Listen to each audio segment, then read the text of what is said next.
Okay guys, here is a Kiko tab with a normal golf ball pattern, and we are showing you what happens when you push these tabs down on a dent. What actually happens to the pattern of glue underneath in that fancy little golf ball or checker or ring pattern or whatever you're talking about.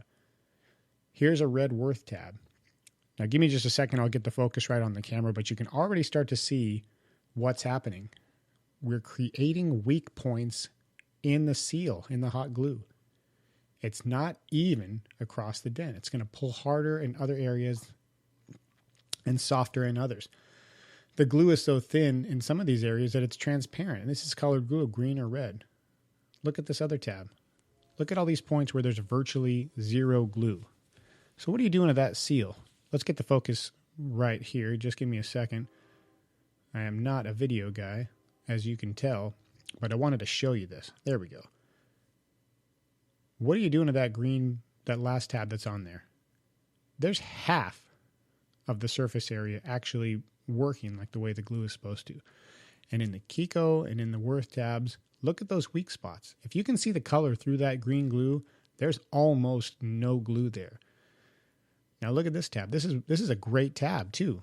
And look how much irregularity there is in the pattern. There's parts where the glue is gripping, there's parts where it isn't.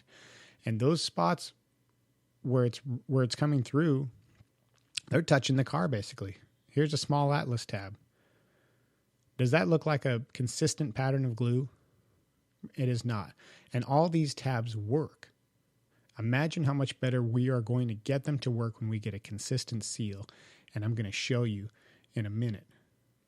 Here's another Atlas rip-off crease tab from a blem tab.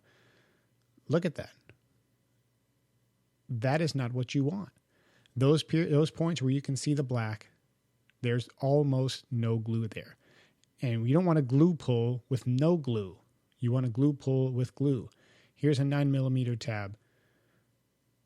Now, there's not a lot of space in a 9mm tab. How much of that glue is actually stuck to the car? Look at that. There's almost nothing in the center of that tab. Now, I've been the first one to tell you need a thin layer of glue to glue pull effectively.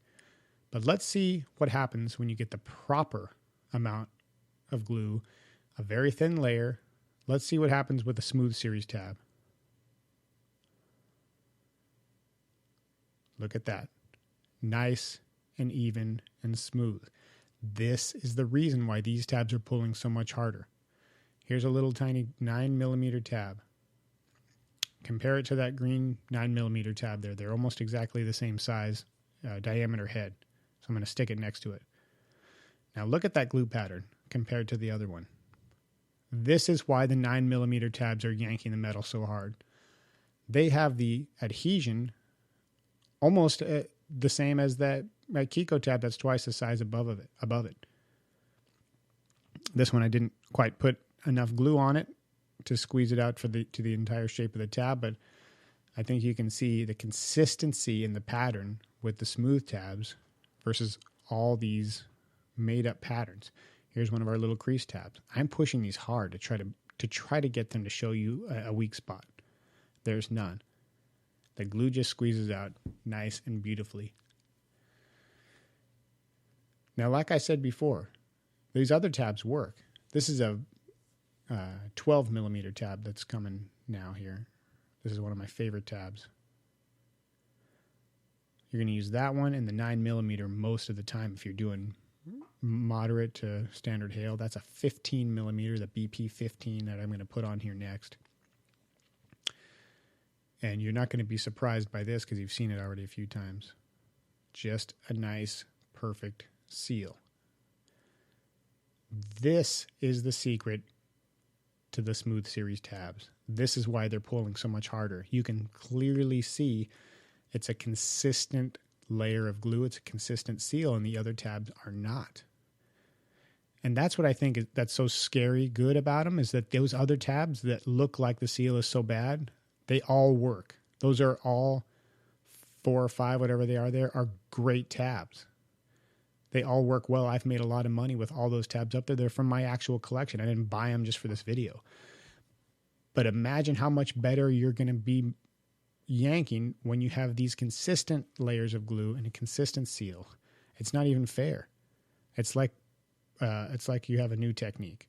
This one, I short glued a little bit on the top. It's hard working with one hand, but you can see even in that's our biggest tab, the CT83. It's 83 millimeters.